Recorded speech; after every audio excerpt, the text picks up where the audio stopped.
What if I told you that one single statement from LeBron James didn't just spark the greatest basketball debate of all time, but completely destroyed any chance of him ever having a real relationship with Michael Jordan? Today, we're diving deep into the moment that changed everything. And trust me, by the end of this video, you'll see the GOAT debate in a completely different light. Welcome back to the channel. If you're new here, I'm your host, and this is where we break down the most controversial moments in basketball history. Before we jump in, make sure you hit that subscribe button and ring the notification bell, because today's topic is going to blow your mind, and you won't want to miss what's coming next. Main content begins.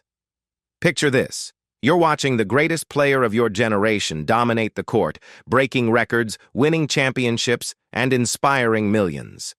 But then something happens that changes everything. That player looks directly into the camera and crowns himself the greatest of all time. Not in 20 years, not when he's retired. Right now, while legends like Michael Jordan are still watching. That's exactly what LeBron James did, and according to NBA insider Kendrick Perkins and legendary analyst Stephen A. Smith, this single moment may have cost LeBron something far more valuable than any championship ring: the respect and friendship of Michael Jordan himself. The moment that changed everything. Let's rewind to that pivotal moment. When LeBron James publicly declared himself the GOAT, it wasn't just a confident statement. It was a seismic shift in basketball culture. Think about it. For decades, the unwritten rule in sports has been simple. Greatness is earned through time, recognized by peers, and validated by history. The crown isn't taken, it's given. But LeBron broke that rule. He didn't wait for unanimous consensus. He didn't seek approval from the legends who paved the way. Instead, he made a declaration that sent shockwaves through the basketball world and, more importantly, may have irreparably damaged his relationship with the man who wore number 23 first. Kendrick Perkins, who played alongside LeBron and witnessed his greatness firsthand, revealed something shocking. When LeBron self-proclaimed himself as the GOAT, I think right there was the starting point of the tension between him and Jordan. This wasn't just about basketball anymore. It was about respect, legacy, and the delicate dynamics between generations of greatness. The psychology of greatness. Here's where it gets really interesting, and this is something most people don't understand about elite athletes. Michael Jordan built his entire identity around being untouchable, unbeatable, and unquestioned. His legacy wasn't just about 6 championships or perfect finals record. It was about the fear he instilled in opponents and the reverence he commanded from peers. So imagine being Michael Jordan, watching a player who grew up idolizing you, who wore your number, who was constantly compared to you throughout his career, suddenly stand up and essentially say, "I'm better than you ever were." That's not just confidence, that's a direct challenge to everything Jordan represents. What makes this even more complex is that LeBron didn't just claim to be great, he claimed to be the greatest, while Jordan was still very much in the public eye, still influential, and still considered by many to be untouchable. It's like a student calling himself the master while the master is sitting right there in the classroom. The path not taken. Stephen A. Smith brings up another fascinating angle that most people miss. When LeBron entered the NBA, he had a choice. He could have sought mentorship from the legends who came before him. He could have built relationships, asked for guidance, and shown humility toward those who had already climbed the mountain he was trying to conquer. Instead, LeBron chose independence. He built his own team, created his own narrative, and carved his own path. While this approach worked for his career and his brand, it may have cost him something invaluable: the respect and friendship of Michael Jordan. Think about other great players throughout history. Kobe Bryant famously studied Jordan's game frame by frame, learning from every move, every decision, every moment of greatness.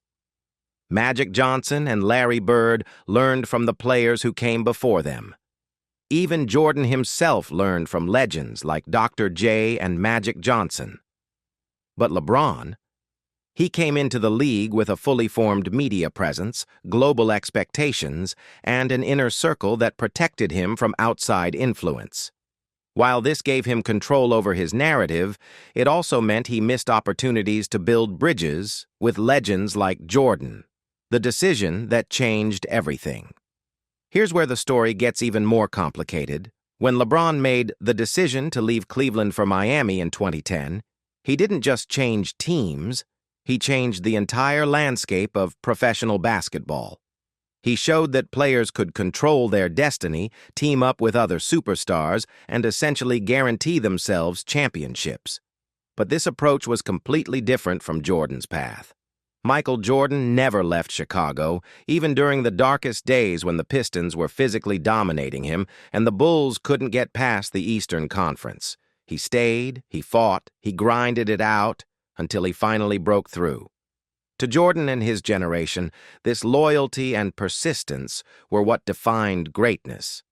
When LeBron took a different path, one that involved more control, more planning, and more guaranteed success, it may have confirmed to Jordan that LeBron was more interested in the results of greatness than the struggle that traditionally came with earning it. Let's talk about something that might seem small but carries enormous symbolic weight: LeBron's choice to wear number 23.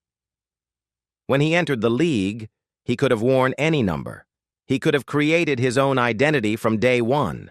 Instead, he chose to wear the number that Michael Jordan made iconic.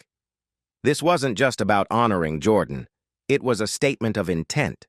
LeBron was essentially saying, "I'm not just here to be great. I'm here to be compared to the greatest." But with that comparison came expectations and responsibilities that LeBron may not have fully understood at the time. By wearing 23, LeBron invited the comparisons. But by later crowning himself without seeking Jordan's blessing or building that relationship, he may have crossed a line that Jordan couldn't forgive. It's one thing to be compared to greatness. It's another thing to declare yourself greater than that standard while wearing its symbol. The human side of legends. What makes this story so compelling isn't just the basketball aspect, it's the human element. These aren't just athletes debating statistics. These are men with egos, emotions, and deep personal investment in their legacies. When Stephen A. Smith says there's no beef between Jordan and LeBron, he's highlighting something important. This isn't about hate or animosity. It's about respect, approach, and the different ways greatness can be pursued. Jordan represents the old school. Earn your place, show respect to those who came before you, and let your accomplishments speak for themselves. LeBron represents the new school. Control your narrative, make strategic career decisions, and don't wait for others to recognize your greatness. Neither approach is wrong, but they're fundamentally incompatible when it comes to building relationships across generational lines. The lasting impact. So where does this leave us? LeBron James will undoubtedly go down as one of the greatest players in basketball history. His longevity, versatility, and impact on the game are undeniable. But the question isn't whether he's great, it's about the cost of his approach to greatness. By crowning himself the GOAT, LeBron may have won the debate in the eyes of his fans, but he potentially lost something more valuable: the respect and friendship of the man who set the standard for what it means to be great in basketball. This story teaches us that greatness isn't just about what you accomplish on the court or field. It's about how you accomplish it, who you honor along the way, and whether you build bridges or burn them in pursuit of your goals. What do you think? Was LeBron right to crown himself, or should he have shown more deference to Jordan? Drop your thoughts in the comments below. I read every single one and love hearing different perspectives on these complex stories. If this deep dive into basketball psychology fascinated you, make sure you're subscribed because we've got more controversial takes and untold stories coming your way. Hit that like button if you learned something new today, and I'll see you in the next video where we'll explore another side of greatness that most people never talk about. Until next time, keep questioning everything you think you know about sports history.